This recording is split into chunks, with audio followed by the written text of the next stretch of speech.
Well, nerds, I have Shervin Aazami on the show. I've had Shervin in the Nerd Zone a few times before, and actually, his campaign was one where my youngest son Brandon and I looked at all of the candidates, and we decided that we thought Shervin was the one we wanted to support the most, although we were impressed with many of the others, including Erica Rhodes, who was a old school Yang Gang member.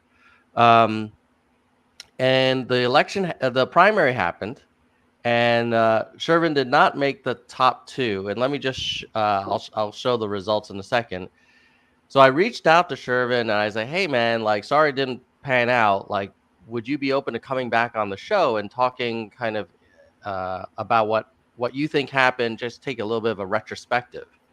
And I do this with a lot of candidates who have been on the show and then maybe they don't win, and most of the time they don't want to come back on and talk about it. And I understand, like, it's it takes a lot out of you, and people need time to process it, and it's not a fun conversation necessarily. But I was really thrilled when Shervin said, "Yeah, sure, I'll come on. Let's break it down together and reflect." So welcome back to the show, Shervin, and hello, Thank you, Tom. nerds, everybody out there.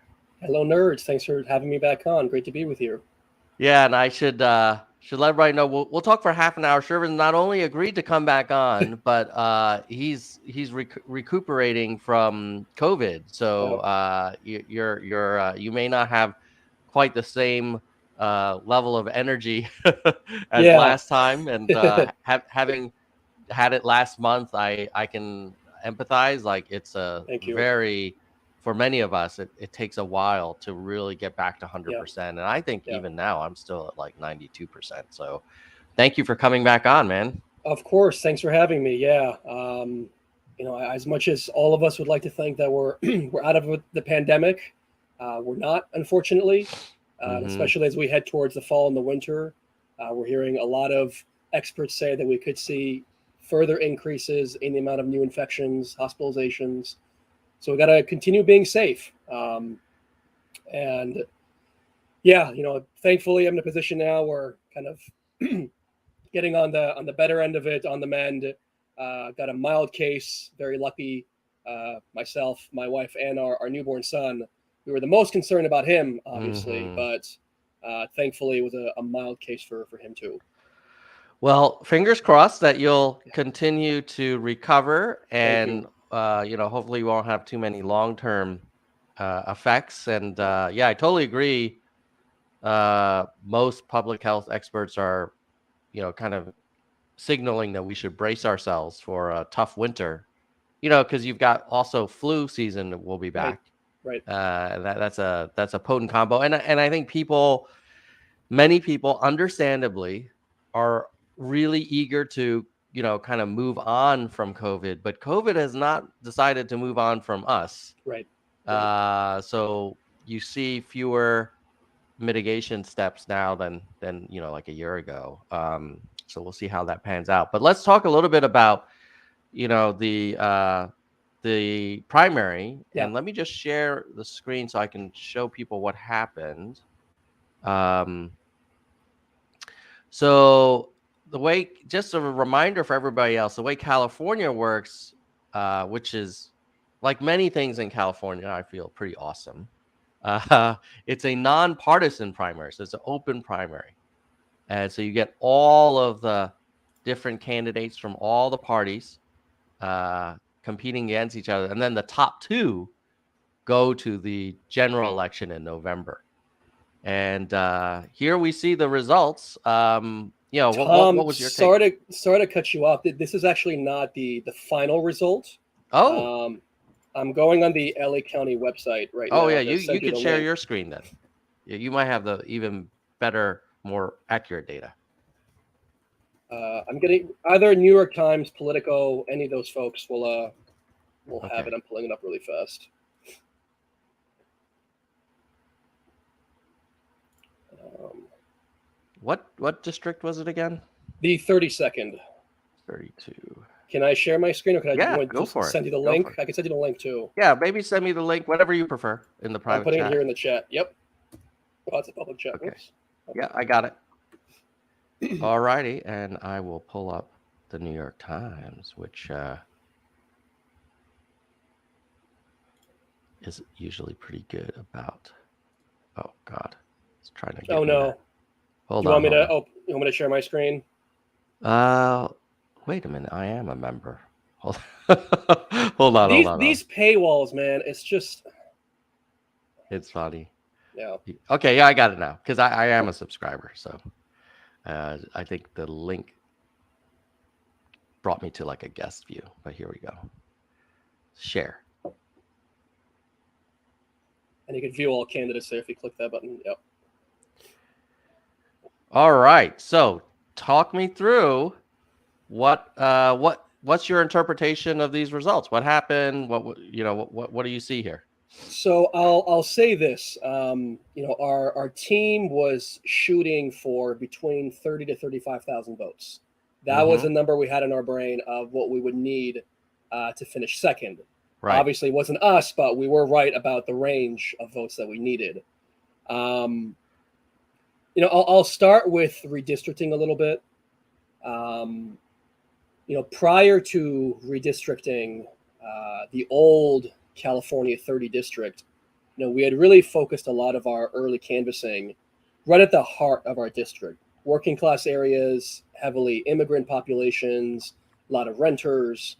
Um, and the commission came through, and we were expecting some changes along the margins of our district, but they ended up taking a big slice right out of the center of our old district. Mm. And so we lost a little over 5,000 canvases right off the bat. And so that was, months of efforts that were just gone within a matter of days. That put us behind and had forced us to make up a lot of those lost canvases.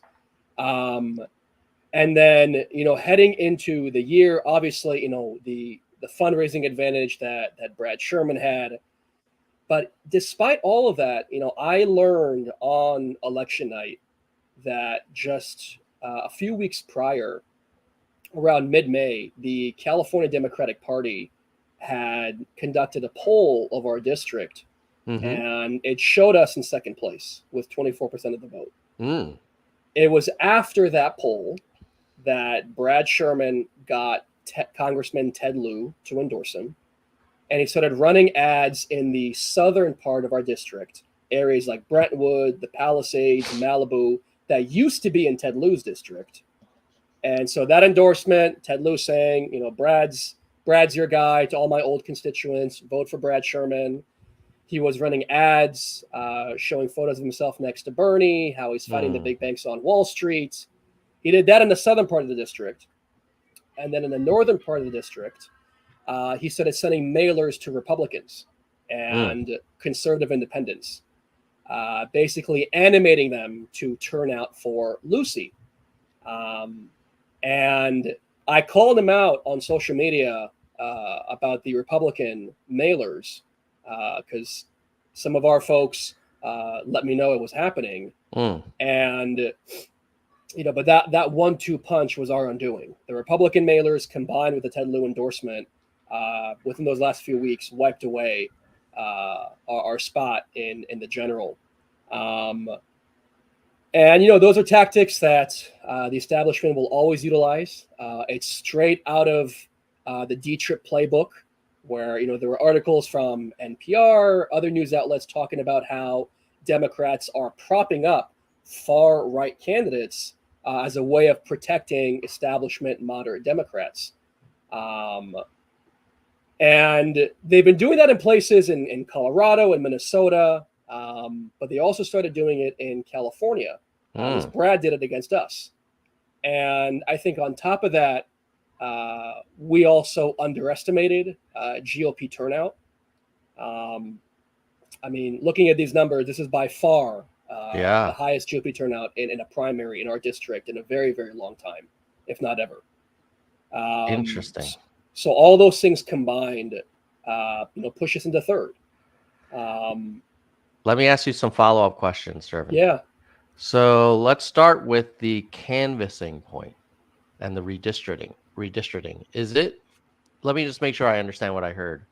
It sounds like the campaign, you commenced your campaign thinking the district was a certain area. Mm-hmm. And then sometime between you announcing your campaign and the primary, the district lines were finalized. And a lot of the people that, neighborhoods you spent many weekends canvassing and knocking on doors is like, oh, that's no longer Yep. in the 32nd district. So it's kind of like a wasted effort. Yep. And again, this was the center of the old district. Right. So you All of thought, us. okay, Yeah. this is the safest part. We'll start here Right. and do concentric Right. rings out. Right. Right. Interesting. Again, we were expecting changes along the margins. Yeah. We were not anticipating a big chunk out of the heart of the old district being taken out, but that's what happened, and that's a lesson learned for us.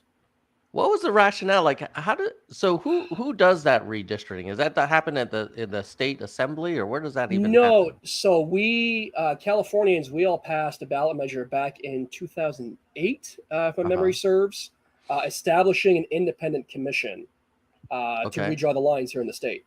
And so it's a commission of just citizens, no politicians. Kind of has proportionate amounts of Democrats, Republicans, and Independents, um, and they're the ones that redraw the congressional lines. That's not the case. They draw the congressional lines, state assembly, state senate, and board of equalization. City council is different. I won't get into the mess of the city council because that also varies by city. LA's is just rooted in corruption. But when it comes to congressional redistricting, it's done by an independent commission. And, California lost a seat after the 2020 census. Of course, a lot of that was driven by Trump's bigotry, his push to impose a citizenship question on the census, and all of the fear that put into a lot of our Latino communities, a lot of our immigrant communities. And even though the state of California invested a lot of money in trying to provide that education to communities about why it's important to participate and try to increase participation overall, in the end, we still lost a seat. And that forced a lot of changes. And one of them was, us losing losing the heart of our old district. Is this? I just Googled it. Is this the kind of That's the the old close? 32. That's That's the the old old 32. 32. Yep. Okay, so what was a part of this map that no longer is part of the new 32? Where were you? Were you in Covina, or where were you? No, so let Or me send you a link to the old California 30. If you want to look that up, actually, California's 30th district from prior to 2020, that'll show let's you see. the old map. 30 map.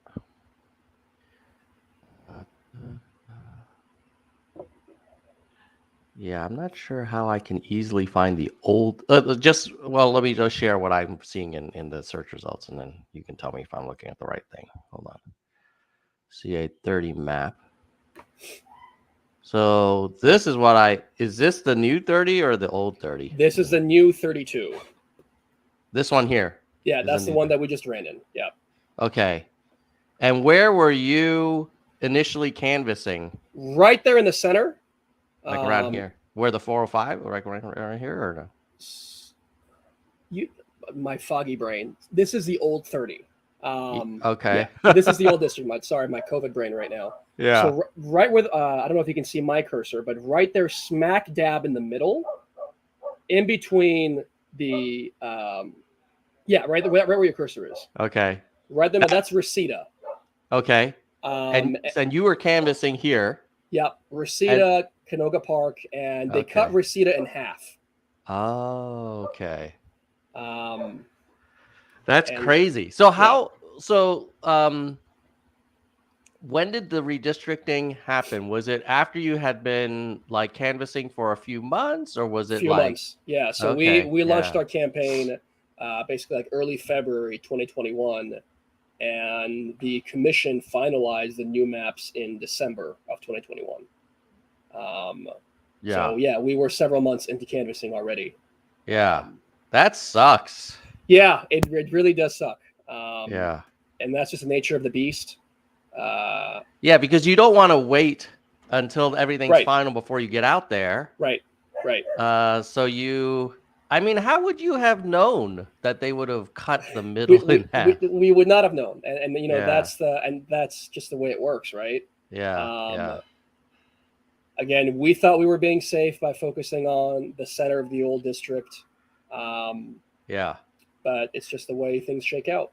So second follow-up question is, you mentioned the some support for Lucy. Were you suggesting, I just want to make sure I heard you right.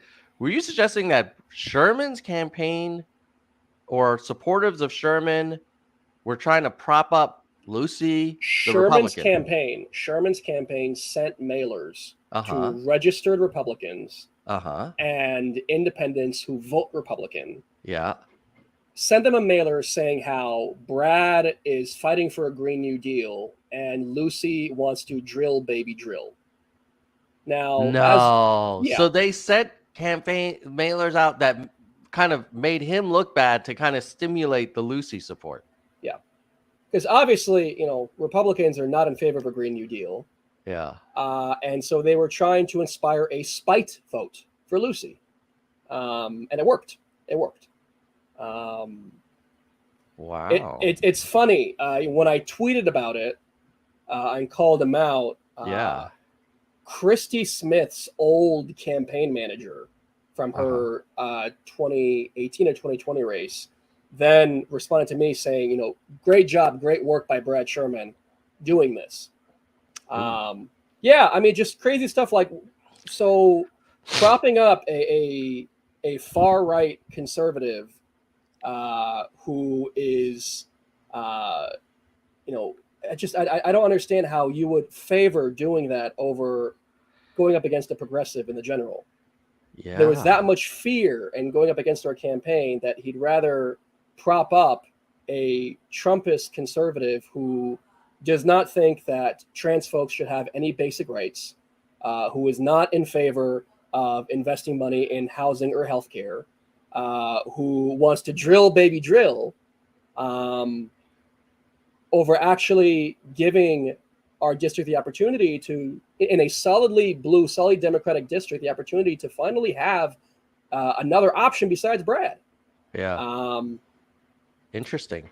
Yeah. That's a pretty serious kind of allegation there, that you're saying, hey, the sitting Democratic Congress member who is running for a re-election deployed resources to prop up a Republican in an effort to prevent more progressive Democrats from getting the number 2 spot so that he could have a clear lane in the general election.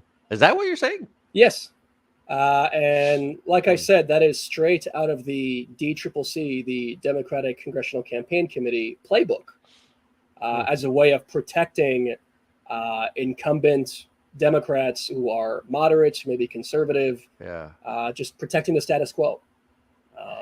Yeah, I've heard about that in the past. I've never thought about it in an open primary. So like you hear about, the Democrats are playing with fire because they're kind of supporting these fringe Republican candidates in the Republican primary. Because they're easier to beat in the general, right? Right. That's the argument. You're beating the general, which, is a little weird, but like, I think some people will say, well, maybe the end justifies that means. But in this case, you've got an open primary. Right. So you're kind of actively trying to make other Democrats perform more poorly in your own primary, because there is no Republican Democrat primary in California. It's open. Right. That's really interesting. I also noticed that, like, so if we were to play like hypotheticals, like what would have happened if, so let's say Lucy didn't get the 19 and was more in the 10 to 12 range. Then the other challenge is you've got a lot of Democrats on this list who basically split the vote, so that none of you became the second most voted candidate. I mean, is this an example where some ranked choice voting might have been useful to redistribute the Raji, Jason, and Erica votes to potentially to you, if their supporters wanted you as their second choice? Absolutely. Yeah. I mean, looking at these numbers right now, you could combine my votes, Erica's votes, Jason's votes, and Raji's votes, and it's still less than Lucy's total. Right, right, But to your point, if GOP turnout were lower, right. then absolutely. Um, Yeah. Interesting. yeah, So like when you think back now, if you could do anything differently, knowing what you know now, like how would you have run the campaign differently? Were there any kind of strategic decisions there were. that you would have done differently? And I've never talked about this publicly, but when redistricting happened and we picked up a lot of those places towards West LA, one of the areas that I was like, we need to immediately start canvassing here was Sawtell. Sawtell is an area kind of in between Santa Monica and Westwood. A lot of renters, a lot of Japanese immigrants, a lot of UCLA grad students. I was like, we need to heavily start canvassing here. And I was trying to run the campaign and not micromanage staff, right? I was like, you know what? I got field director, a campaign manager. I trust them to do the work they're doing. And there were some disagreements internally around doing more canvassing in Sawtell versus other parts of the district. And that's one area where I'm like, maybe we could have done better. And the newer areas that just had no clue who Brad was, because not only, like I said, were those demographics definitely at face value more aligned with kind of the messaging and mission of our campaign, but on top of that, these were folks who had no clue who Brad Sherman was. And so we didn't have that name recognition disadvantage that we had in other parts of the district. But again, that's one area where in retrospect, I think we could have done a lot more work. We didn't. And, only now are we starting to kind of go through the data from the primary. It actually wasn't even available until a couple of weeks ago. Right. But now the county has finalized all the results. We're digging through it, comparing our votes to our canvassed universe, seeing kind of which precincts we performed the best in, performed the worst in, and utilizing all that information to help inform next steps. Because at the end of the day, I don't think that this district, despite the numbers that Brad Sherman got, I don't think that people really want him in office for that much longer. And I don't know if people are really inspired by him. I think at the end of the day, we still suffered a name recognition disadvantage. There was still a lack of trust. Again, going up against a 26-year incumbent takes a lot of time to build that awareness, build that trust. And so I'm leaving my options open for 2024. Like I said, we're digging through the data now, seeing what it looks like, and going from there. So, you said the word data, which we love on this show. So what were some of the data that you looked at now that you're like, oh, if we had known this, we would have changed, you would have deployed resources in a different way or whatever. Is there an example where now that you have visibility and transparency into that data, you can kind of understand, decisions you made that could have been optimized further? Yeah, so we're still analyzing the data, so it's still mainly hypotheticals at this point. Right. But once we have it all kind of collated and stratified, and we've done all that analysis, we could really present kind of where things went awry, where we did well. I mean, I'll just say it right off the bat.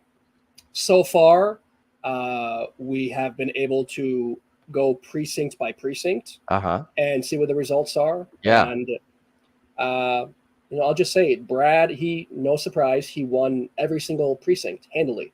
I think even Lucy may have only won like one precinct. And seeing Brad's numbers close to 88,000 votes, that makes sense.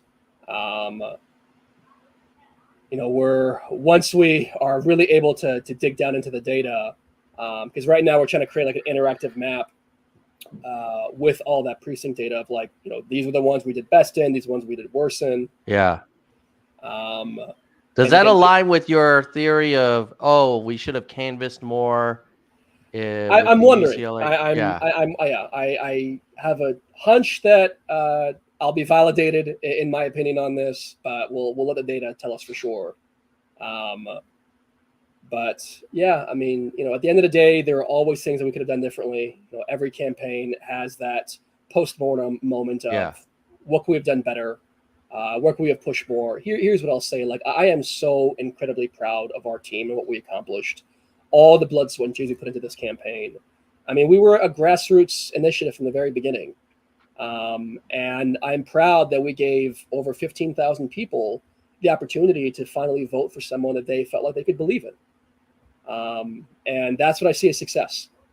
And we're going to continue building on that. And, right now, I mean, there are all these articles about how there was this backlash to the progressive movement in LA, and it's been anything but. I mean, there are so many progressives at the state and local level that got through here in LA. I mean, Kenneth Mejia running to be our city controller, congressional candidates like David Kim, Mm-hmm. state assembly and state senate candidates. So I'm just incredibly proud of how strong the movement is here in LA. And, I've been helping out candidates as I can, trying to make sure they're successful going into this November election, because that's how we build power. And we could still see a sea change in local representation. And that's what I'm very excited about. That's what I'm continue working towards, because at the end of the day, if we're getting people into these positions that are truly committed to utilizing their seats to benefit the people, invest in our communities, and help dismantle these systems that have perpetuated poverty, perpetuated inequities within our communities. I mean, that's what the win's all about. And so I'm still very happy with everything we accomplished. The work is far from over. And we're going to continue pushing. So a lot of what you were just talking about comes down to, it sounds like, um, more efficient, or maximizing the efficiency of how you deploy your resources. Mm-hmm. And canvassing, it sounds like the biggest kind of slice of the pie chart in terms of what a candidate can move. And you don't have enough canvassing resources to, hit all of the doors in the district, multiple times. How did you think about where should we focus our resources? Because as an example, I'm doing some volunteer work uh, here in my district for Rishi Kumar, who's running Mm-hmm. against like a 30-year incumbent.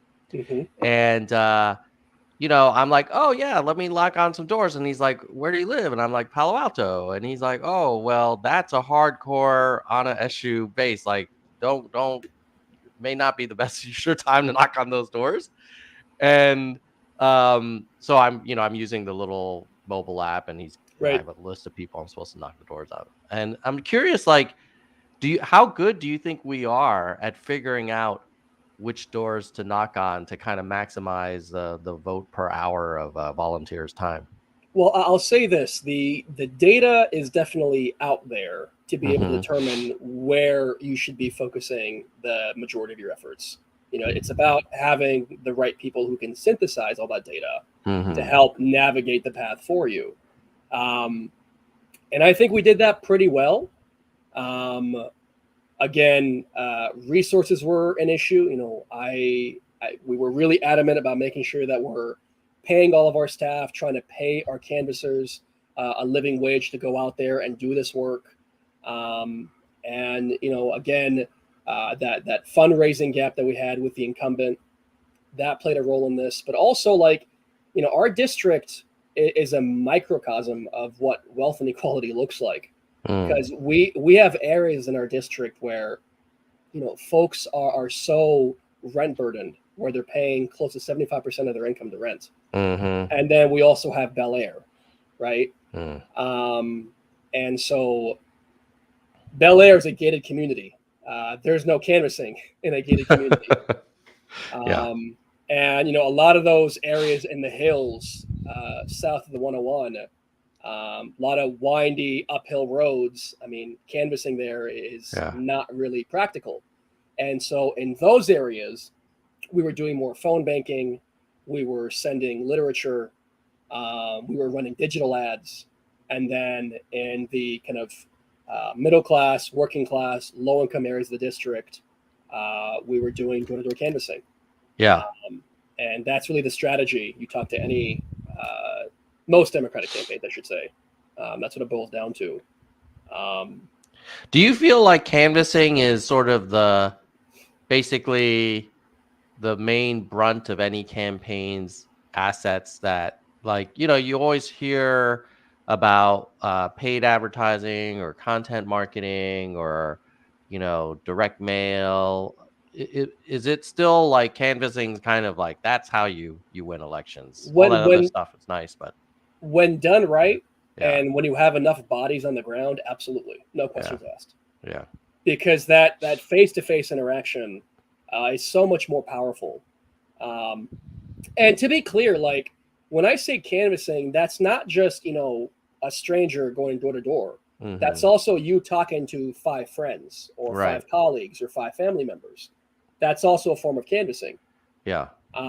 Or just going around in your own neighborhood where you may know your neighbors, and that level of that semblance of trust, of familiarity really helps boost confidence in the candidate that you're canvassing on behalf of.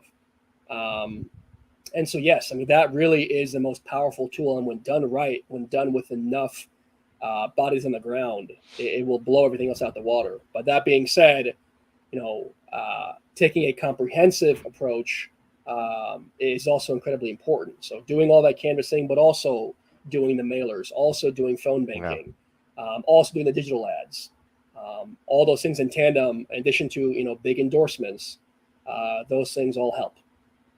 One thing and I know we're kind of at time, so we'll wrap up in a minute. But one thing I will observe that I think is encouraging is, you did finish as the second most kind of popular Democrat in this district, and number 3 overall. And what I've noticed with other congressional campaigns is sometimes these challengers, like, they got to keep at it. Like David Kim's a good example. Like, he Yeah. came close and then he ran again. Now he's even closer, and who knows what'll happen in November. Same thing with my district, where I remember when I first moved to California, they were like, "Oh yeah, Rishi Kumar, he's trying to go after Anna Eshoo. Like, what a that's so unlikely since she's so strong. She's been in Congress for 3 decades." But every 2 years, like, you can see the chart where he gets closer and closer. Hmm. So I'm glad that you're keeping it in mind, because was this your first or second congressional run? First, this is Yeah, first. so your first time out, you're already in top 3. And presumably next time you run, your name recognition, you're starting from a higher base right off the Right, bat, right? right, right. That's the hope. Yeah, man. All right. And Well, thank you for coming back on. Thank you for of course, pushing through this interview, even though you're not feeling 100% physically. And the next one will be a couple years from now, in terms of the next time that seat opens up, a seat in that district opens up, that's right. and hopefully this won't be the last we've seen of Shervin Aazami. No, absolutely not. All right. Well, enjoy the rest of your weekend. Recuperate soon. Thank you, Tom. And with that, we'll say goodbye, nerds. Take care, everybody. Thanks for having me back on. See you, Shervin. Bye. Bye bye. All right. That was Shervin Aazami. I love that guy. He's a smart dude. He's passionate. He's probably a little more on the progressive end of the spectrum than I am personally. I know a lot of you all know I'm a bit of a centrist in many ways, with some more kind of out of the box areas that I want to advocate for, like RCV and UBI. But I just really love how clear of a thinker he is, how passionate he is. I feel like he comes across very authentic. And he's highly educated and has policy degrees and all that kind of thing. So hopefully we'll see Shervin again. Before we wrap up, I do want to share some other candidates that you may not know about that did make it to the general election ballot. And our trending on ofthepeople.us, this is based on approval voting. And if you haven't approval voted candidates on OTP before, it's really easy. It's free. Just click on the person's name, click on approve, sign in, and that person will generally move up in the rankings if there's enough people that do it. Who's trending right now? You got David Kim, John Fetterman, Jermaine Johnson, Lanhee Chen, and Gary Chambers. There's plenty of others, but those are the top ones. And if you want to find the candidate, that's overall. If you want to find it by tag, you can click on any of these tags. If you want to do it by your zip code, you can just put your zip code in here and click go. So check out, I would say, David Kim, John Fetterman, and Jermaine Johnson. One interesting thing about Of the People is that a lot of the folks who weren't getting a lot of approval votes on Of the People did not make it to the general election. And a lot of the folks that did get a lot of approval votes on Of the People early are making it. So even though OTP is still kind of a new startup-y directory of up-and-coming candidates, it's interesting how early approval voting on a platform like this can sometimes be a leading indicator. So check out ofthepeople.us if you want to see who might be making news in November.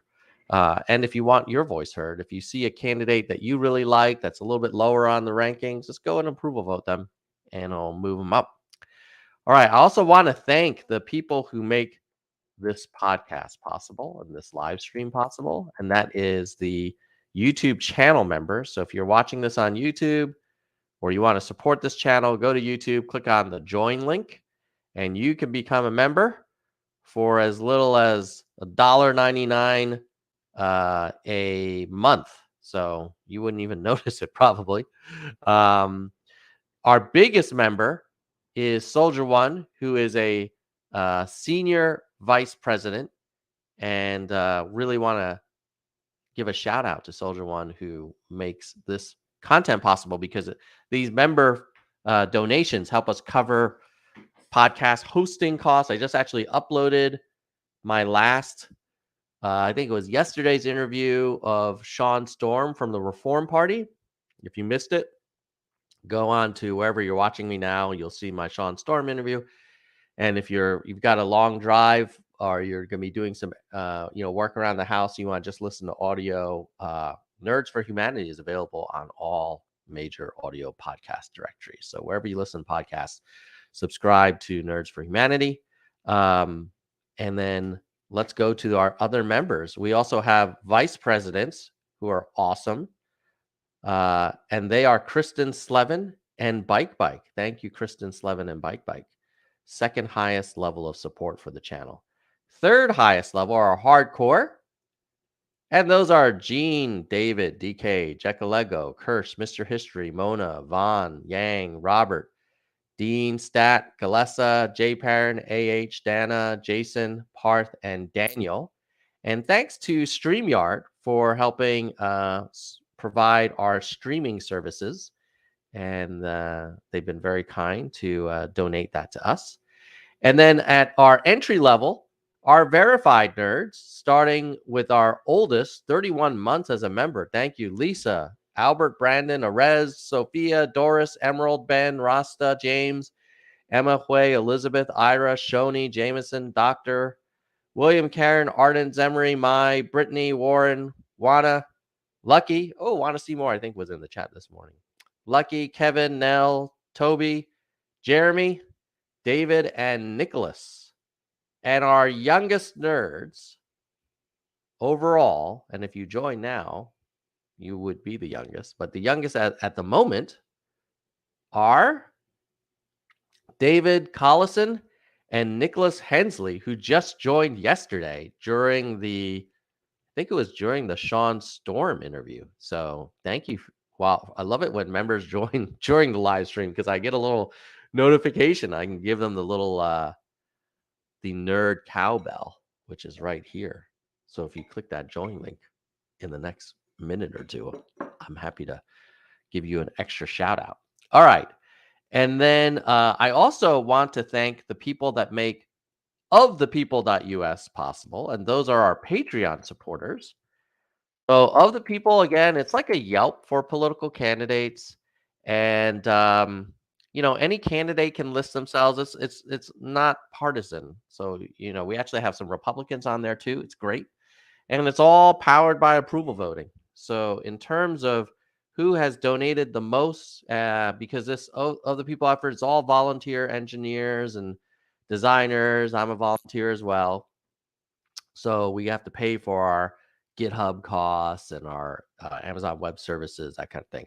So thank you to Eric Sanchez, Tohir T, Elizabeth O, Tony P, Rockout, Iggy C, Aaron S, John P, Rob, Timothy J, Jessica G, Trickle Up, Muhan Z, Travis C, Austin B, My Z, and Dylan HS. So those are people who make ofthepeople.us possible.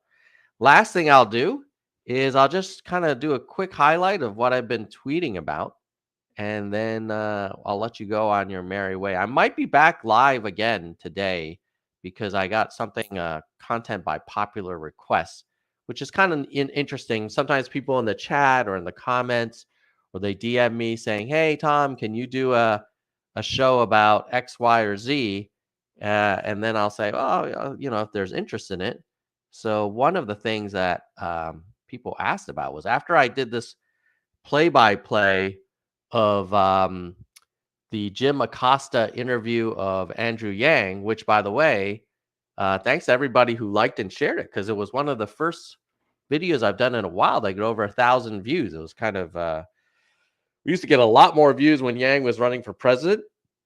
Now with these more kind of wonky local local political candidates discussions, it's a more of a niche audience. But as a result of the Jim Acosta, where I kind of analyzed, did Jim Acosta do a fair interview of Andrew Yang or not? And how did Andrew Yang do representing the Forward Party?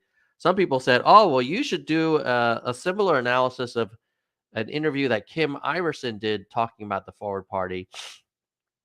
So I was like, I'll be honest, I was a little hesitant because my recollection of Kim Iverson is that I find some of the things that she says like very, I don't really understand the logic. As an example, I think I'm pretty sure before Russia invaded Ukraine, she was challenging like, well, how come there's no evidence of this so-called Russian invasion? And is this a effort to try and, distract and make Trump look bad kind of thing? And I was like, what are you talking about? Like, it's pretty clear that they're surrounding this country. I think now even Kim would agree that Russia has invaded Ukraine, I presume. I don't know. So because of that, I was like, I don't know, like analyzing a Kim interview, I'm not sure that's what is that going to be like? So I posted this on Twitter and I said, hey, people asked me to do this analysis. Are you up for it? If the tweet gets 50 likes, happy to do it. Yeah, got 67 likes, so I guess I'll be doing it. And maybe I'm mistaken Kim for someone else. I'm pretty sure she was challenging whether Russia had invaded Ukraine, but this is as a separate topic. I'll be interested in seeing how she thinks of the Forward Party, particularly because a lot of people said she did a really great job. So, let's give her the benefit of the doubt, and I'll be doing live stream hopefully later today. I've got to make some food for my family and my brother's family who's visiting from out of town. So I'm making my one of my favorite dishes, which is a Brazilian stew called feijoada. So I have to make that today. And then I got to go to a volunteer football coach reunion dinner. But I'll try and see if I can squeeze in the Iverson play-by-play. Hopefully today. If not, then definitely sometime this week or next weekend. Let's see. What else have I been tweeting about? Well, we have this interview with Shervin. Then we had Reform Party interview yesterday.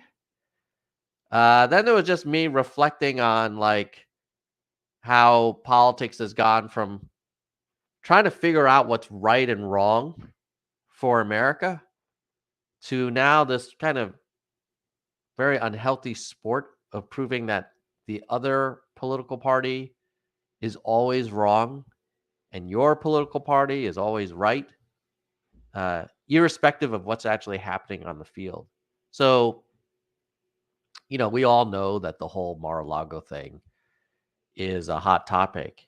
And it's just nutty to me that for years, the lock her up crowd, which was so focused on how dare any uh, civil servant, in this case, the Secretary of State, have confidential emails in their private server, email server.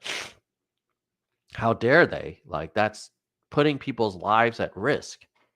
Uh, you know, lock her up, right? And even though she actually complied and cooperated with the FBI investigation, and remember Comey kind of announcing the investigation while she was running for president, like nobody on the right complained about Comey investigating Clinton while she was running for office, for president.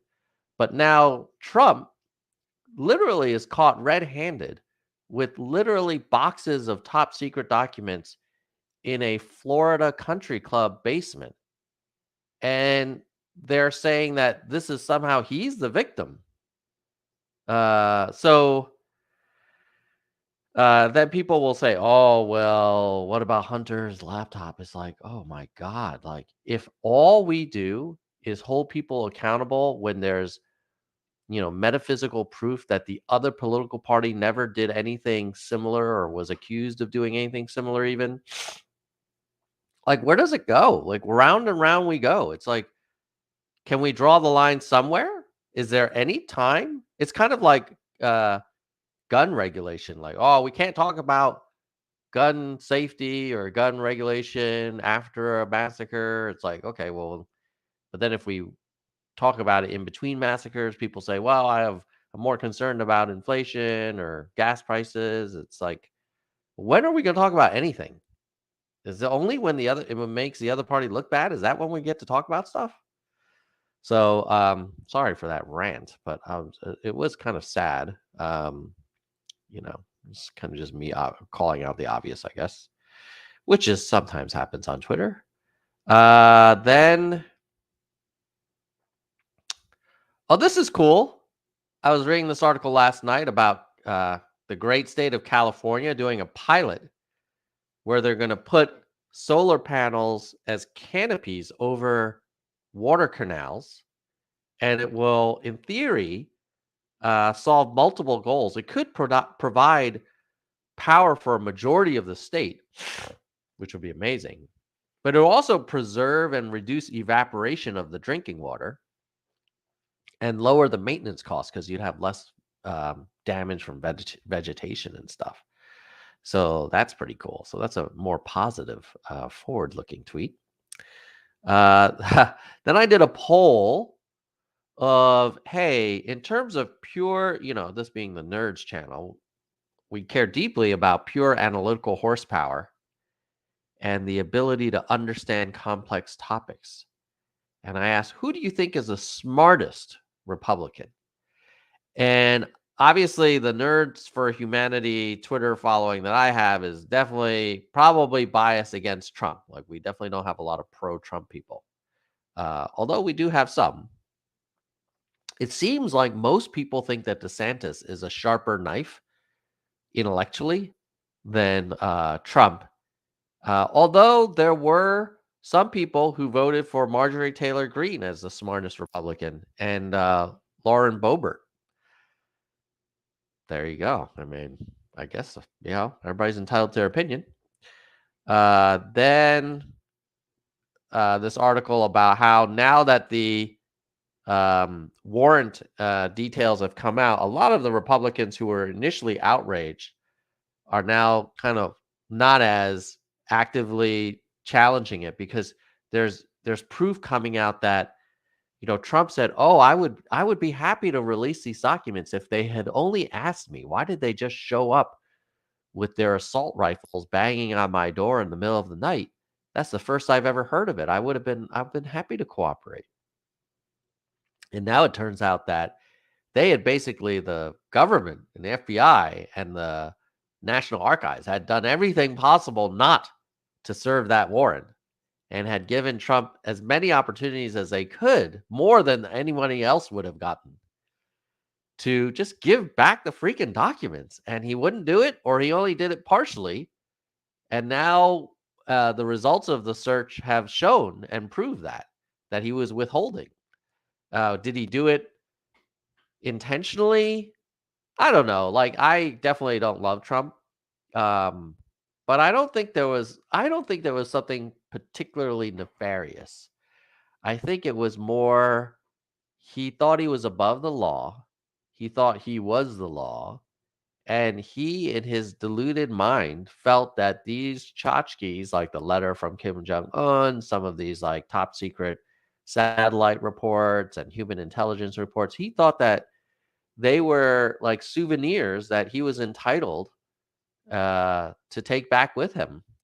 And, just imagine if any Democratic Congress member on the Intelligence Committee, like, was found to have retained top secret documents in their private country club, next to the wine cellar, after they've left office. Trump got fired, right? He basically got fired, and he took confidential documents back.